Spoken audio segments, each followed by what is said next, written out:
We learned recently from The Atlantic magazine, which was a new experience because we don't normally learn things from The Atlantic, but we did learn that Kamala Harris maintains an enemies list, journalists who make her mad. Harris, Politico reported, quote, tracks political players and reporters whom she thinks don't fully understand or appreciate her life experience. Her life experience, like growing up in Canada, that's the life experience she doesn't want to talk about.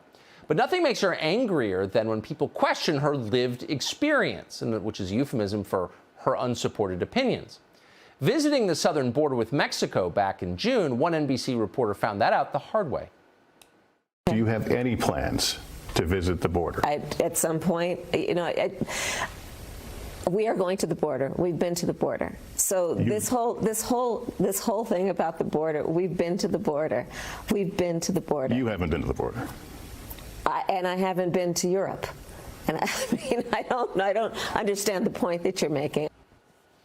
Well, the point, of course, was that you haven't been to the border. But she didn't understand it. And she was equally baffled and enraged a few days later when a reporter at Univision asked the same question. Watch. I've said I'm going to go to the border. And when are you going to the border, Vice President? The administration has asked. I'm not finished.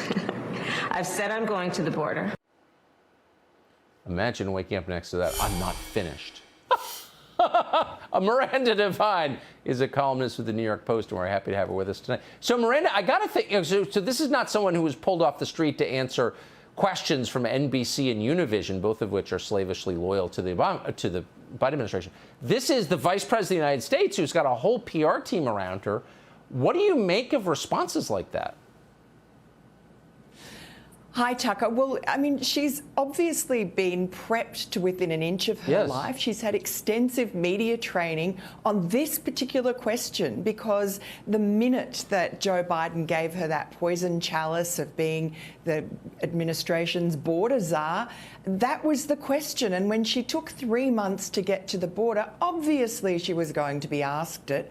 And for her bizarre and brittle and very insecure responses to that obvious question, which, you know, Lester Holt could not have been more gentle when he asked that question. It was just that when she outright said, I've been to the border, and he just stunned said, well, actually, you haven't, that she then came out with an even more bizarre response about having not been to Europe, and she couldn't understand. Of course she understood.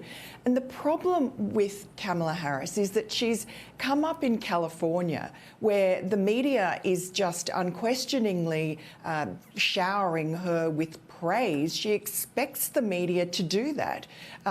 She doesn't expect challenging questions, and she's quite affronted by it. You see her attitude. She gets very chilly, and she feels that it's a mortal offence that she's being asked a question that doesn't allow her to shine and skate through these difficult ideas, like perhaps that there's a problem at the border. And I just think that she's not match fit, and I don't see how she can be because I guess she's never exercised those muscles before because all she's ever had is accolades. I think that's such a wise point. She acts like she's been betrayed by a friend. When the media ask her questions, this is interesting. Miranda Devine, thank you for your analysis. Thanks, Tucker. Boy, we played that of Kamala Harris, but it was really the people interviewing her that were fascinating. What shills they are.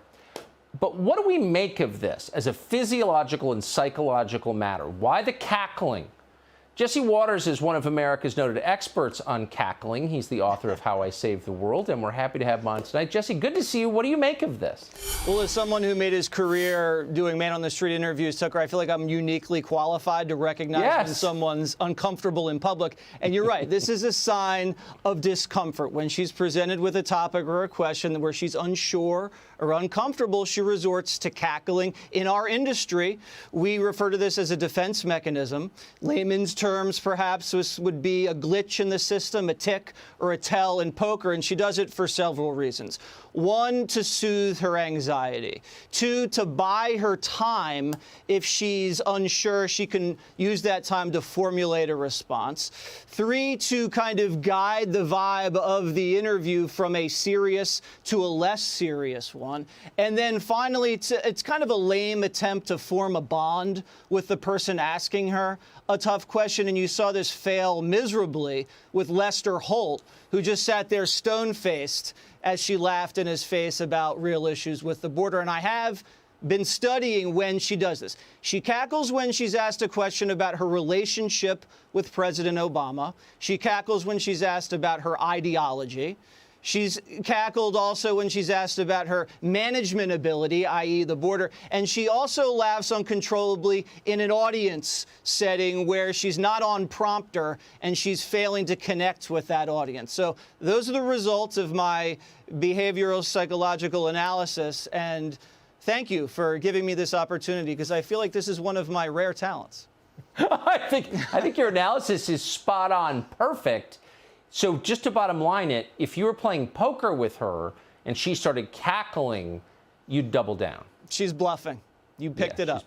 That's exactly right. Jesse Waters, thank you. It's Thank interesting. Well, one last thing. It's interesting you pointed out she cackles when asked about a relationship with Joe Biden. So she was asked by Stephen Colbert about that big moment in the debate where she accused him of being a racist. She just laughs. And that's interesting. Something to follow. Imagine how much she dislikes him. Jesse Waters, the great Jesse Waters, thank you. Thank you.